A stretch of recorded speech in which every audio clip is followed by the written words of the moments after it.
Après avoir vu donc le paramétrage des propriétés du dossier, je vous propose donc un nouveau tutoriel sur les données de base. C'est vraiment très important effectivement de mettre en place certaines informations avant de voir effectivement la création des clients, des fournisseurs et des articles. Il va falloir mettre en place certaines données de base et notamment, alors on va en voir déjà ici quelques-unes parce qu'on est au début, je dirais, de la formation, et après on reviendra dans le menu données quand on avancera dans la formation justement sur tout ce qui est fidélité client, les avoirs, les bons d'achat, les coupons ou les articles réservés. Donc ici déjà il faut créer la banque. Alors on avait vu donc cette notion dans les propriétés du dossier, puisque dans les propriétés du dossier il faut rajouter la banque principale, mais vous ne pouvez pas le faire depuis le paramétrage des propriétés du dossier. Il faut le faire ici, donc ici dans le menu données banque. Alors ici il y en a déjà quelques-unes qui existent, donc on va voir comment il faut paramétrer votre banque principale. Rien ne vous empêche d'avoir après des banques secondaires, mais il faut au moins en avoir une. Donc quand vous créez votre banque, vous donnez un code. Donc le code, ça peut être le code de votre banque, comme ici vous voyez Banque Populaire.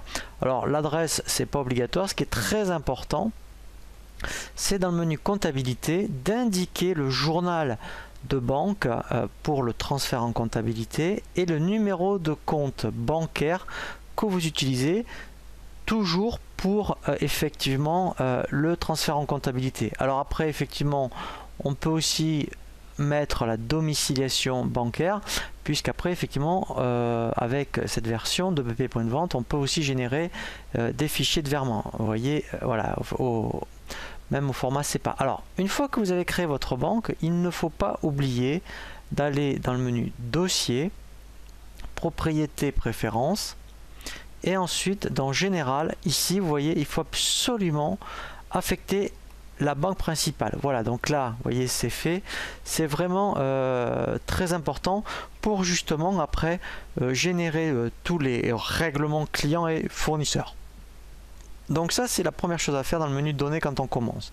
Ensuite effectivement ce qui est important, c'est de créer les modes de règlement. Alors les modes de règlement, alors c'est vrai, quand on va voir le front office, vous allez avoir effectivement des paiements en espèces, carte bleue ou chèque directement, mais vous pouvez avoir aussi, puisque vous pouvez très bien être dans une société qui a un magasin mais qui a des clients en compte éventuellement et qui vont payer en paiement différé, par chèque à 30 jours, par traite, pourquoi pas. Donc dans ce cas là, alors bien sûr déjà il faut créer le mode chèque.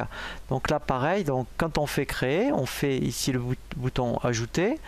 Et on va voir après effectivement voilà comment créer un mode de règlement. Donc chèque, vous mettez CH, ici vous mettez le type chèque, libellé chèque, et il n'y a rien d'autre à faire. Donc tout ce qui est comptant, c'est vrai que c'est relativement simple. Donc comme chèque, carte bleue par exemple, vous voyez CB, vous voyez c'est le même principe. Voilà, donc là il n'y a rien de particulier. Là où c'est particulier, c'est quand c'est des paiements avec des échéances. Si on crée, mettons, chèque à 30 jours. Donc là je vais faire nouveau, je mets alors C30, voilà, pour chèque à 30 jours, donc ça sera chèque.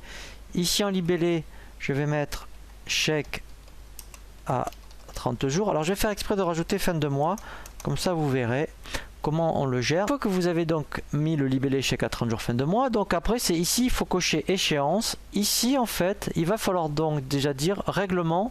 En fait ici, alors je vais mettre un peu plus au niveau des colonnes, je vais les agrandir. Voilà. Ici au niveau du règlement, vous voyez, il faudra dire par exemple fin de mois.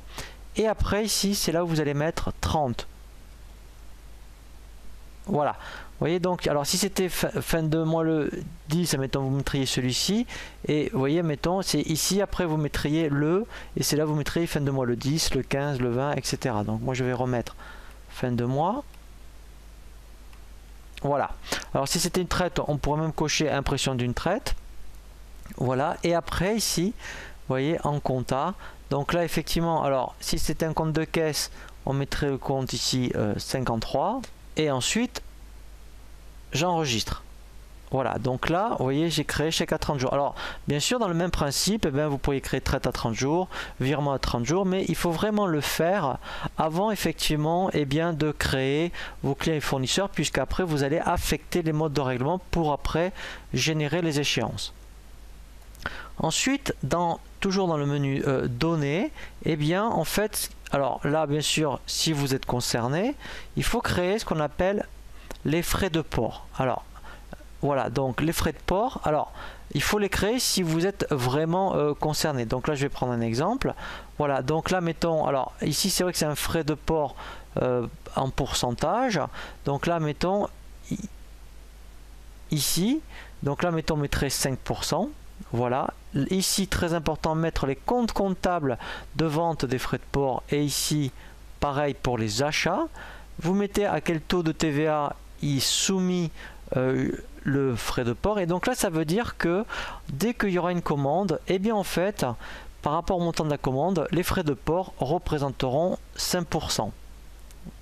Voilà, donc ça c'est un exemple. Après éventuellement il y aurait un autre exemple. Voilà, c'est un montant à saisir. Là ça veut dire que en fait, eh bien quand vous allez appeler les frais de port à saisir, c'est vous-même qui taperez le montant des frais de port. Voilà, donc ça, alors ce n'est pas obligatoire de créer les frais de port, mais il faut le faire si après, effectivement, eh bien, quand vous allez faire vos devis client-fournisseur, eh bien, si vous avez des frais de port, il faudra l'avoir prévu au préalable. Voilà, donc ça c'est la première chose à faire dans le menu de données. Donc on appelle ça les données de base, de bien avoir paramétré mode de règlement, banque et frais de port. Nous allons voir après, effectivement, au niveau du menu tiers, eh bien, nous allons commencer à voir comment créer les familles fournisseurs et les fournisseurs pour finir famille de clients et clients.